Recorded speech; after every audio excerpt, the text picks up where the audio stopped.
Broadcasting live from the Business RadioX studios in Atlanta, Georgia, it's time for Atlanta Business Radio.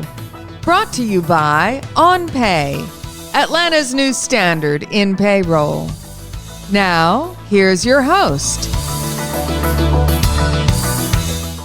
Lee Cantor here, another episode of Atlanta Business Radio, and this is one of my favorite series we do, the GSU E&I Radio Show, where we spotlight some of the work that's being done over there, and especially with the Main Street Entrepreneurship Seed Fund.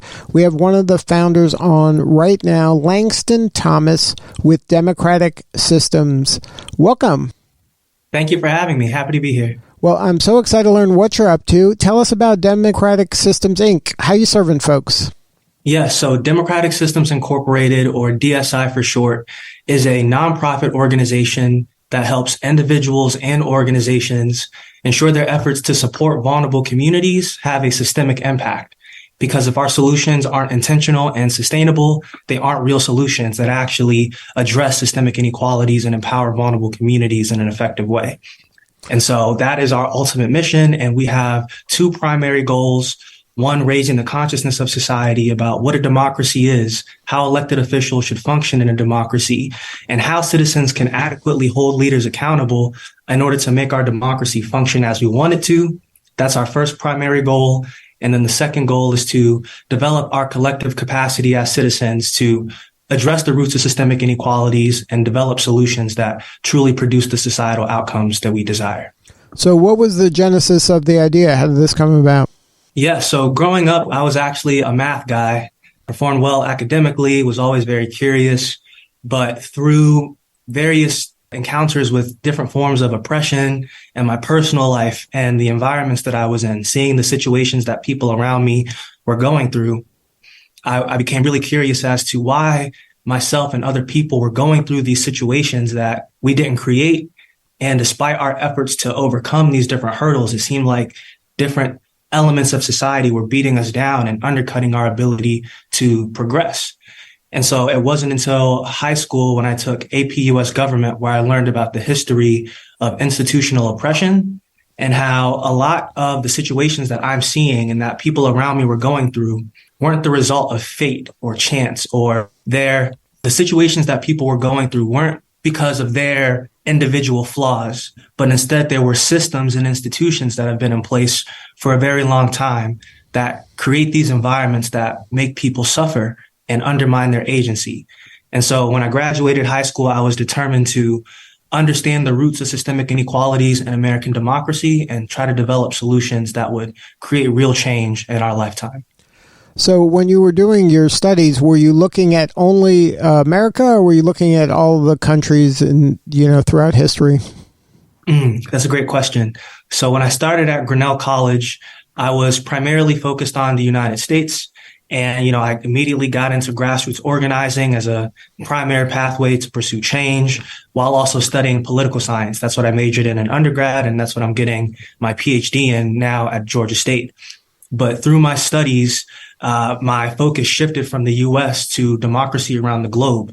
I studied African politics. I studied abroad in Ecuador during my junior year and studied the history of democracy in South America. I studied Indian democracy and the comparisons between the civil rights era and the Indian independence movement. And so currently I am a comparativist political scientist. So I study democracy and systemic oppression in various democracies around the globe.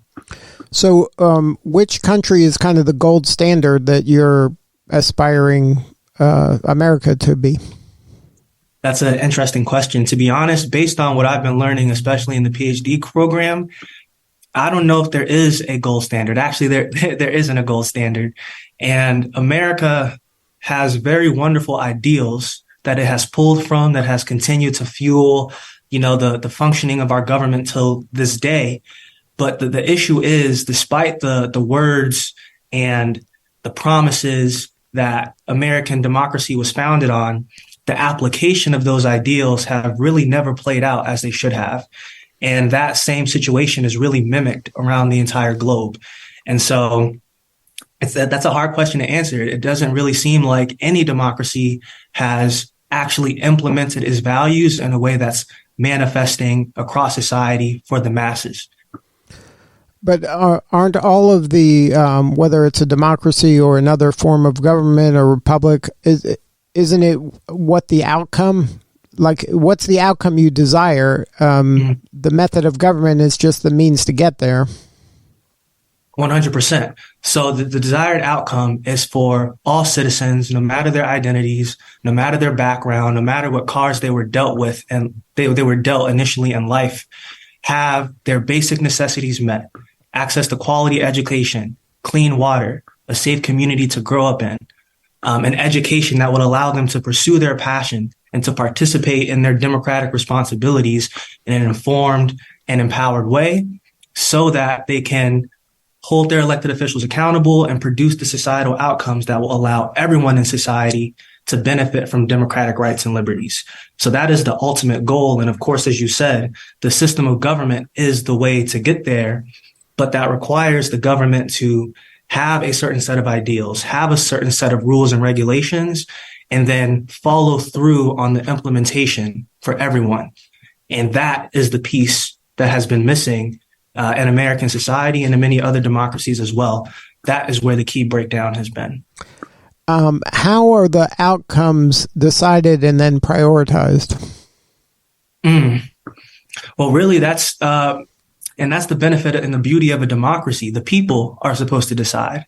The people are supposed to come together, determine what issues they, as a collective, feel are most important, and then figure out what solutions collectively they would like to pursue to address whatever prioritized issues they've come up with. And again, this is inherent to an understanding of what democracy is, a government by the people. That's the foundation of what a social contract is. If we decide to have a democracy where we elect leaders to determine the direction of society, to pass legislation, we need to have ways to make sure that our leaders are doing what we elect them to do. We need to be able to assess their performance and ensure that they are producing the societal outcomes that citizens desire. And if they can't, and this is the key to a democracy, there should be accountability mechanisms that allow the people who are driving the bus to say, hey, our leaders aren't driving us in the direction that we'd like to go in. So because they aren't doing the job we gave them the power to do, we need to remove them and put in leaders who will adequately produce the societal outcomes that the masses want. And when that accountability mechanism, the primary one I'm talking about being the vote, when it loses its ability to allow the masses to hold leaders accountable, that is when democracy truly breaks down. Now, I don't want to diminish what you're saying, but using a metaphor of another kind of entity like the NFL, there's a saying in sports and in football, a coach said, "You are what your record says you are." Does that kind of mean that we are kind of what our voters say we are? And if voters don't vote, or they're not inspired to vote, or they choose not to vote, or they don't get access to vote, is that just kind of on us as the citizens of this country that we are kind of, by choosing not to decide, we are deciding? By choosing not to vote, we are deciding, and we are saying, I am going to allow others to make this decision for me. For whatever reason, I'm deciding not to participate in the democracy or the republic. That's a great question. And I think to really answer it, you have to look at how American democracy was initially established and how it's evolved over time. Even though we have this idea that American democracy is a government by the people, our democracy was created by elites. Our institutions, political, social, and economic, have been driven, developed, and catered to serve elite actors while maintaining the view that the masses, through voting, actually have a say in how democracy evolves. And so kind of bringing it back to, the 21st century, the public has wanted significant gun reform. I remember Sandy Hook. The government has wanted, the masses have wanted an increase in the minimum wage. We've wanted access to clean water, especially after hearing situations like Flint, even though the water systems are failing around the entire country. And so despite citizens having voted, election cycle after election cycle, the societal outcomes have not improved. And so to your question, I think if people are unwilling to vote or are unmotivated to vote, I think we shouldn't put the blame onto them, but we should actually look at how is the vote actually translating into societal outcomes. And if the vote isn't actually producing changes that the masses want, it's not the masses that are the issue. It's not the people choosing not to vote who are the issue. It might be the leaders. It might be the people who have created and continually drive these institutions that, as in the past and continuing to do this today, continue to serve the interests of certain actors, elite actors, at the expense of the public. And it's and it's so interesting getting to the Ph.D. level and really learning the nitty-gritty details of democracy and how it's evolved. It's almost insane to expect people to continue to vote, continue to participate in these acts of democracy when the outcomes are the exact opposite of what we desire, when the function of our leaders is the exact opposite of what our nation claims to be. And so, not to, continue the point over and over, but for me, based on, my academic experience, my work in the public and private sector, my work in activism, the lack of desire to vote, the lack of faith in democratic leaders and institutions is the result of our leaders failing. So how does DSI plan to solve these problems? Yes. So, as I said, we have two primary goals. One, raising the consciousness of the public and enabling them to better assess the performance of elected officials, determine how societal issues are improving or worsening, and then also developing their capacity to pursue genuine accountability mechanisms that allow us to target the roots of systemic inequalities and develop effective solutions that empower. And so the way that we're actually moving forward with these different goals is threefold. The first is by developing these democratizing technical tools that allow the government to allow the masses to evaluate the government's performance every year. Just a quick example, we pay taxes, right? And the idea of taxes is that if we follow these established rules, if we pay our taxes, we follow laws, the government is responsible for maintaining public goods and addressing systemic barriers.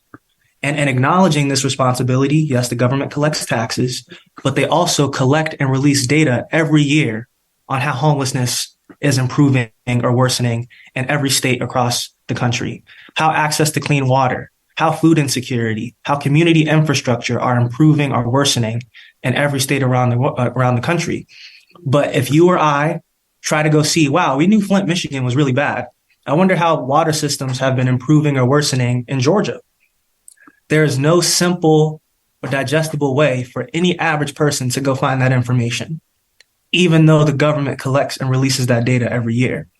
So one of the technical tools that we're developing centralizes this annually released government data and produces visualizations that are easy to digest that will allow the public to adequately assess how our leaders are performing and maintaining public goods and addressing systemic barriers. That is one of the three technical tools that we're developing that, like I said, will help the masses evaluate the performance of our government and then also pursue effective accountability mechanisms. So those democratizing tools are the first offering. The second offering that we're developing is